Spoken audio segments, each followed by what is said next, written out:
First ever factory outlet, Chandanagar, Mukunda Jewelers, opening soon. No making charges.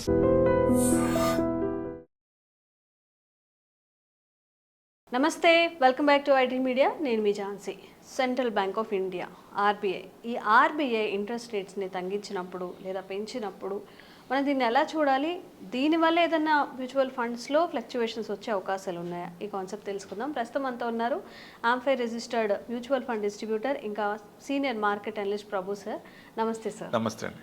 Sir, నిజంగా RBI తగ్గించే interest రేట్స్ని బట్టి ఏదన్నా fluctuations జరిగే situations కానీ అలాంటి సినారియోస్ ఉన్నాయా, మనం ఎలా చూడొచ్చు అసలు దీన్ని? మనకి నిన్న మొన్న వచ్చింది 25 బేసిస్ పాయింట్ కట్ చేశారు. సో ఇంట్రెస్ట్ రేట్లు తగ్గించినప్పుడు ఒరిజినల్గా బ్యాంకుకి లాస్, ఇంట్రెస్ట్ తక్కువ ఉంటాయి. కానీ ఏమవుతుంది, మార్కెట్లోకి మనీ ఫ్లోట్ అవుతుంది, ఎక్కువ లోన్స్ తీసుకుంటారు. ఇంట్రెస్ట్ లోన్ అప్పుడు ఎక్కువ లోన్ తీసుకుంటారు, రొటేషన్ ఎక్కువ అవుతుంది. దానివల్ల ఎక్కువ మంది లోన్స్ తీసుకుంటూ ఫ్లోటింగ్ జరుగుతూ ఉంటుంది. స్టాక్ మార్కెట్ ప్లస్ అవుతుంది, ఎక్కువ మంది కొంటుంటారు కాబట్టి లోన్స్ తీసుకుంటారు, ఇన్వెస్ట్మెంట్ చేస్తారు, ఇట్లా రకరకాలుగా ఉంటాయి. కాబట్టి ఇదంతా ఫ్లక్చువేట్ అవుతుంది. ఎందుకంటే ఎప్పుడైతే ఇన్ఫ్లేషన్ ఎక్కువ ఉందో ఆటోమేటిక్గా ఇంట్రెస్ట్ రేట్లు పెరుగుతూ ఉంటాయి. ఇన్ఫ్లేషన్ కంట్రోల్ ఉండి తగ్గుతుందో ఇంట్రెస్ట్ రేట్లు తగ్గిస్తారు. అప్పుడేమవుతుంది, జనం అందరూ ఉత్సాహపడతారు, ముందుకు వచ్చి ఏదైనా కొనటానికి కానీ ఏదైనా ఛాన్స్ ఉంటుంది. ఏదైనా ఇప్పుడు ఇంట్రెస్ట్ రేట్ ఎక్కువైనప్పుడు కడతామా లేదా అన్న భయం ఉంటుంది.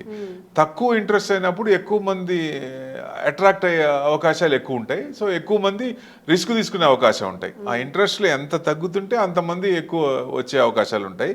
లోన్స్ అంటే పర్చేసింగ్ పవర్ పెరుగుతుంది. పర్చేసింగ్ పవర్ అంటే వాళ్ళు ఒక వస్తువు కొనేది ఇంట్రెస్ట్ రేట్లు తగ్గినప్పుడు 2 వస్తువులు 3 వస్తువులు కొనే అవకాశం ఎక్కువ ఉంటుంది, డబ్బులు మిగులుతాయి కాబట్టి ఇంట్రెస్ట్ తగ్గినప్పుడు. సో డిమాండ్ పెరుగుతుంది, మార్కెట్లో డిమాండ్ పెరుగుతుంది. డిమాండ్ పెరిగినప్పుడు ఆటోమేటిక్గా కొంచెం రొటేషన్ అవుతుంది కదా, ఎకానమీ బూస్ట్ అవుతుంది.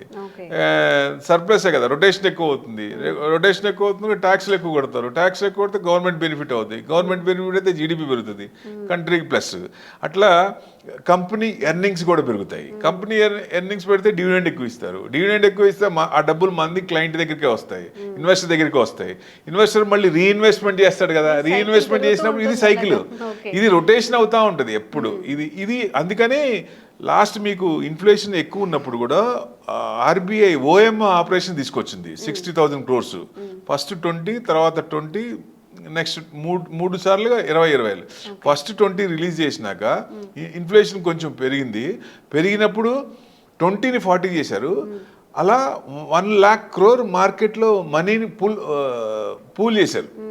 ఐ మీన్ మార్కెట్లో వదిలేరు ఆర్బీఐ. అంటే లోన్ రేటు ఇదైతుందే ఎక్కువ మంది ఇదవుతారు కాబట్టి దాని ప్రకారం చిన్నగా ఎక్కువ మనీని ఫ్లోట్ చేస్తారు, ఎక్కువ మంది రొటేషన్ అవుతుంది.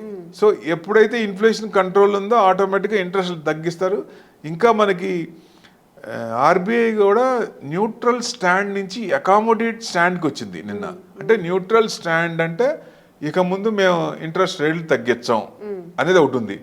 ఆ స్టాండ్ నుంచి అకామిడేట్ స్టాండ్కి ఆర్బీఐ గవర్నర్ నిన్న డిక్లేర్ చేశారు. అంటే ఇక ముందు కూడా నెక్స్ట్ మీటింగ్ కానీ నెక్స్ట్ ఎవ్రీ 2 monthsకి మీటింగ్ జరుగుతుంటుంది కాబట్టి నెక్స్ట్ మీటింగ్లో ఇంట్రెస్ట్ కూడా తగ్గించవచ్చు అనే హింట్ ఆయన ఇచ్చాడు, అకామిడేషన్ స్టాండ్కి వచ్చాడు కాబట్టి.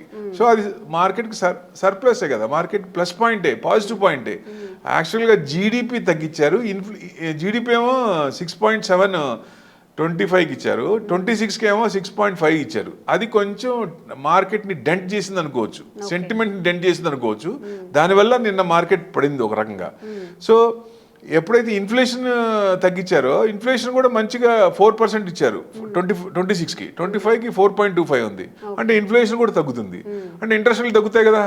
సో ఇది వల్ల అంతా బాగానే ఉంది. కానీ ఒక్క జీడిపి తగ్గించడం వల్ల నిన్న మార్కెట్ ఒక రకంగా కొట్టేశారు అనుకోవచ్చు, ఒక రకంగా దాని కారణం దాన్ని డెంటెడ్ చేసింది అనుకోవచ్చు.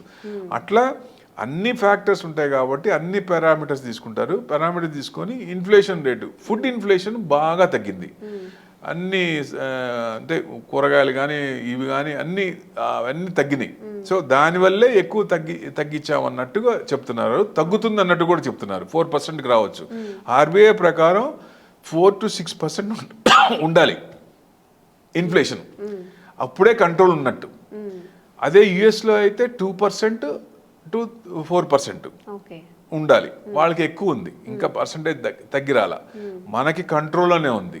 లాస్ట్ క్వార్టర్ 3.6 వచ్చింది.